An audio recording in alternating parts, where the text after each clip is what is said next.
ఇప్పుడు ధనురాశి ఫలితాలు చూద్దాం. ధనుస్సు రాశిలో మూల నక్షత్రం 4 పాదాలు, పూర్వాషాఢ నక్షత్రం 4 పాదాలు మరియు ఉత్తరాషాఢ నక్షత్రం 1వ పాదం వరకు ఉంటుంది.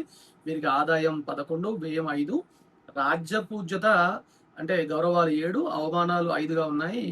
వీళ్ళకి వృత్తి ఉద్యోగాలలో అంటే చేసే వృత్తి ఉద్యోగ వ్యాపారాలలో ఇది ఒక పరీక్షాకాలం లేదా ఒక గుణపాఠం లాంటిదని గుర్తుపెట్టుకోండి. జూన్ 2 నుండి ఈ యొక్క 7వ ఇంట్లో సప్తమ స్థానంలో గురువు ఉండడం వల్ల ఆఫీస్లో మీ మాటకు విలువ పెరుగుతుంది, పై అధికారుల మన్ననలు పొందుతారు. కానీ జూన్ 2వ తారీఖు నుండి మాత్రం అర్ధాష్టమంలో శని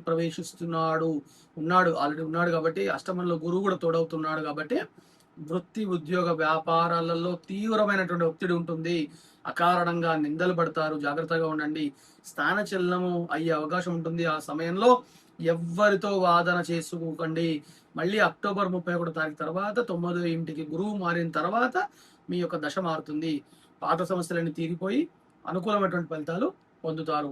ఎవరైతే వ్యాపారం చేస్తుంటారో వాళ్ళందరూ కూడా ఈ అక్టోబర్ మధ్యకాలంలో భారీ పెట్టుబడులు పెట్టకండి, కొత్త వ్యాపారాలు చేయకండి, లేదా ఉన్న వ్యాపారాలలో కొత్తగా పెట్టుబడులు ప్రారంభం చేయకండి.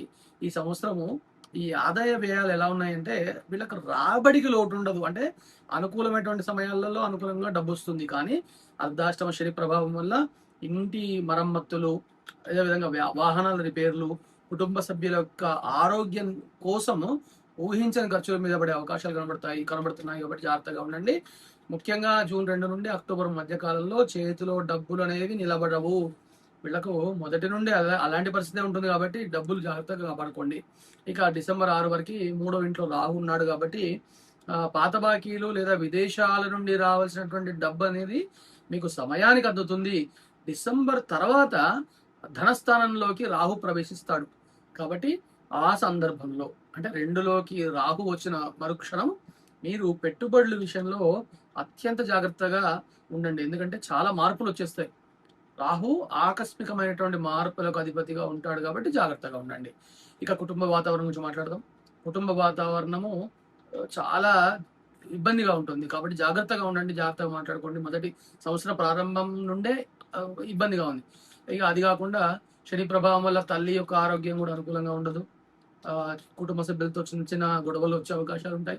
జూన్ 2 వరకు గురువు దృష్టి జన్మరాశి పైన పడుతుంది కాబట్టి వీళ్ళ ఇంట్లో శుభకార్యం జరిగి దాంతోపాటు ఇబ్బందికరమైన పరిస్థితి కూడా ఏర్పడే అవకాశం ఉంటుంది.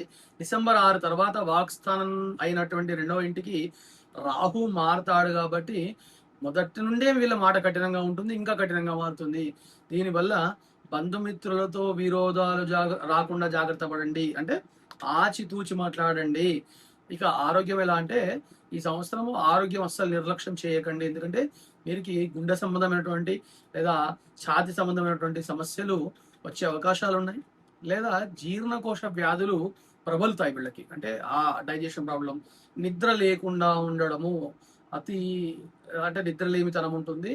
ఇక డిసెంబర్ తర్వాత అష్టమంలో కేతు సంచరించడం వల్ల ప్రయాణాలలో ముఖ్యంగా రాత్రిపూట ప్రయాణం చేయాలనే పరిస్థితి ఉంటే అత్యంత అప్రమత్తంగా యొక్క డ్రైవింగ్ చేసే ప్రయత్నం చేయండి. నిత్యం వాకింగ్ అలవాటు చేసుకోండి.